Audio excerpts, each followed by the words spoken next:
So far, we have discussed the importance of service and the tourism industry. This module is the first of two based on the lodging sector. Click Next below to learn about this module's learning objectives.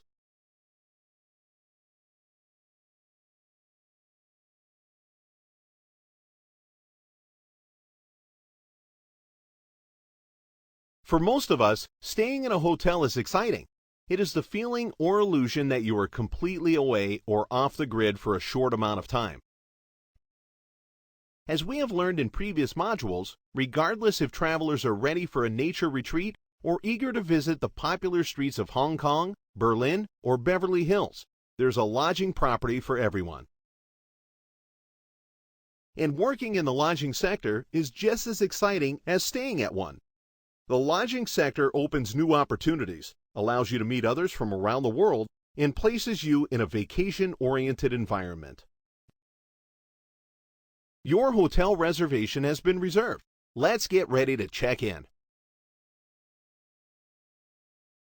The lodging sector can be broken down into 5 distinct parts. 1. Lodging operations. 2. In-house transportation services. 3. In-house food and beverage operations. 4. In-house retail stores. 5. In-house travel-related activities. With 5 different distinct parts, they all have one common goal: providing necessary or desired products and services to travelers. Think about the next question and submit your answer.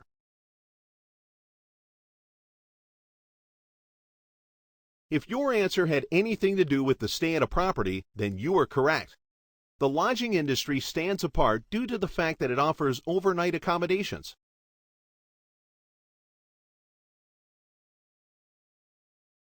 To begin thinking about lodging, let's test your knowledge on common terms to help you understand the sector as a whole. Drag the term on the right and place it on top of the matching definition. Then click Submit.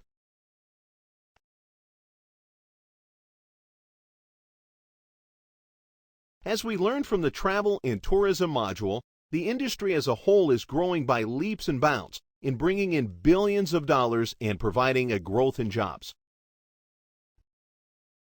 There are over 187,000 hotels in the world that have 20 or more guest rooms. This roughly estimates to about 17.5 million guest rooms worldwide.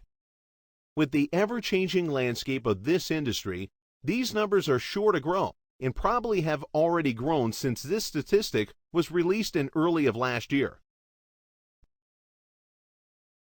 The history of the lodging sector has helped lead to this growth.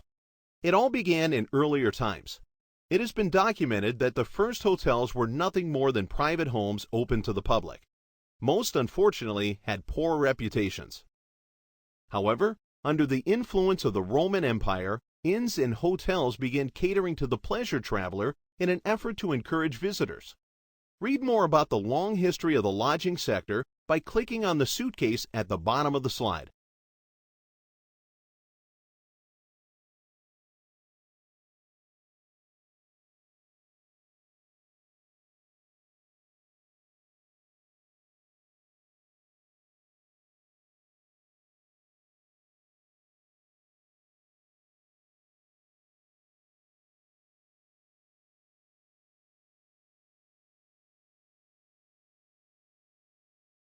As you can see, the lodging sector has evolved over time. Today, there are many options based on the travel reason and type of person. And if price is not an issue, there are many options. Click the video button below and view the 10 most expensive hotels in the world.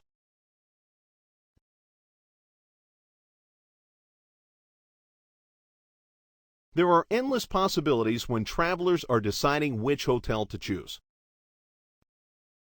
As competition increases, each lodging establishment is finding new ways to entice people to be their guest. Let's look at the various types and locations of hotels on the next slide. Common hotel types and locations are city center, resort, airport, casino, convention, full service, economy, boutique, extended stay, condo hotels, mixed use, and bed and breakfast. Based on the list, reflect on the following questions. From a career perspective, what are the advantages and disadvantages of each type of hotel? If you were going into the lodging sector, which type of property would you prefer to work at and why? What measures do you think are taken to classify these hotels? To help with these questions, it is important to know that each hotel has its own advantages and disadvantages based on guest and employee preferences. It is safe to say that the variety of hotels today allow the industry to classify based on certain elements. Let's take a look at how hotels are classified to better help you decide which type of property you would prefer to work for.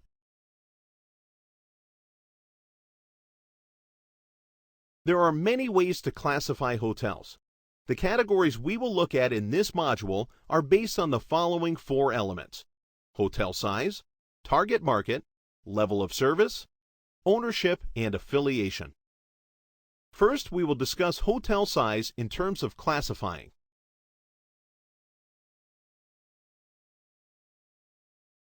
When classifying hotels by size, they are typically grouped into 4 size categories: under 150 rooms, 150 to 299 rooms, 300 to 600 rooms, more than 600 rooms. Why is it necessary to classify hotels by size? Submit your answer on the next slide.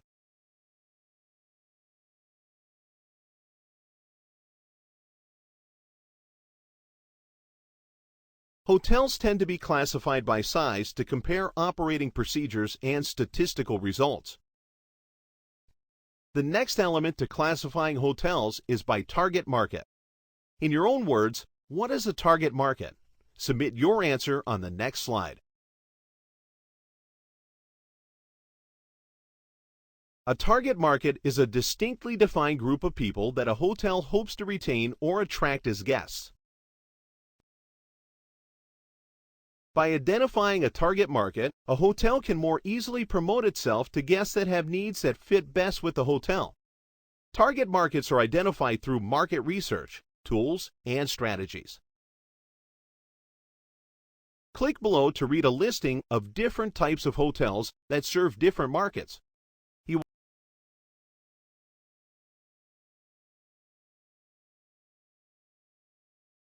One of the newest trends within the target market classification is market segmentation.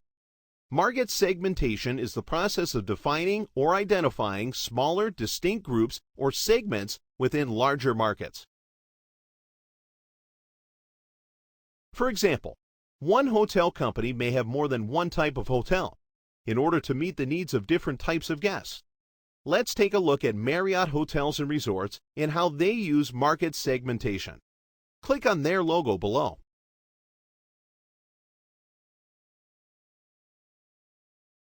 The third way to classify hotels is by the level of guest service. What is meant by level of service? Remember the spirit of hospitality? Level of service refers to the measure of benefits provided to the guest. The level of guest service offered in a hotel varies without regard to size or type. Some hotels offer more than one level of service. You might be asking, what is the best way to determine the level of service for a property? The best way to figure out the level of service for a property is to look at the guest room rate. Although looking at the guest room rate may be the easiest way of looking at service level, there are many variances to service level. The different areas that these cover are intangibility of service, quality assurance, rating services. Read about each on your own in the next activity.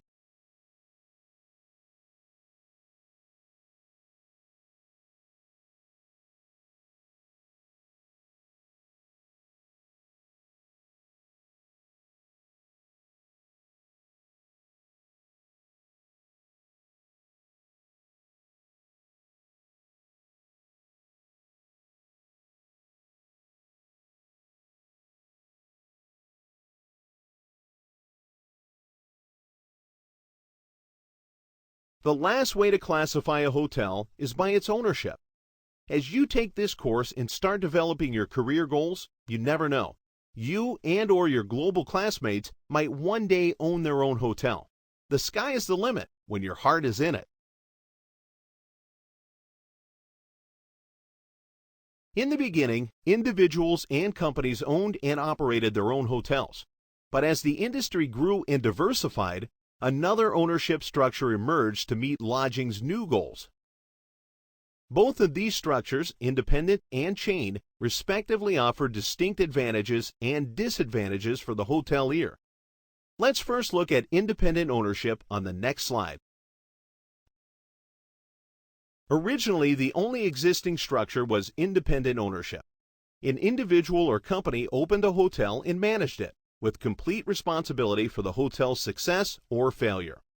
If you have always dreamed of running your own business, independent ownership is probably what you've had in mind. Click below to read about the advantages and disadvantages of independent ownership.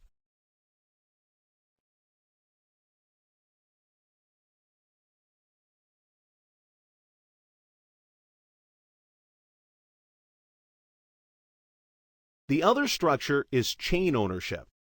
Chain properties can fall into three main groups: parent company owned and operated by the brand name, franchise licensed by investors and operated by management who contract to use the name and systems of a brand, management contract owned by an investor and operated on contract by brand name.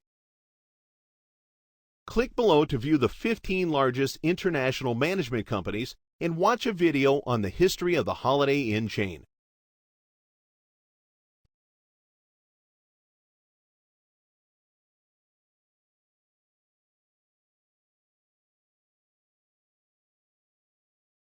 One of the most important advantages of chain ownership is the strong national brand identity shared by their hotels. And perhaps the biggest disadvantage to chain ownership is the need to establish brand loyalty among potential guests and to diversify property offerings.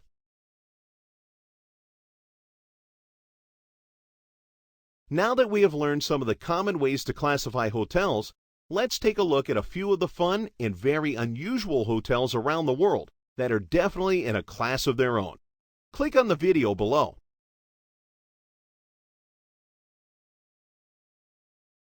You have completed Part 1 of the lodging sector. In Part 2, you will learn more about guest classification and their buying influences. See you around campus.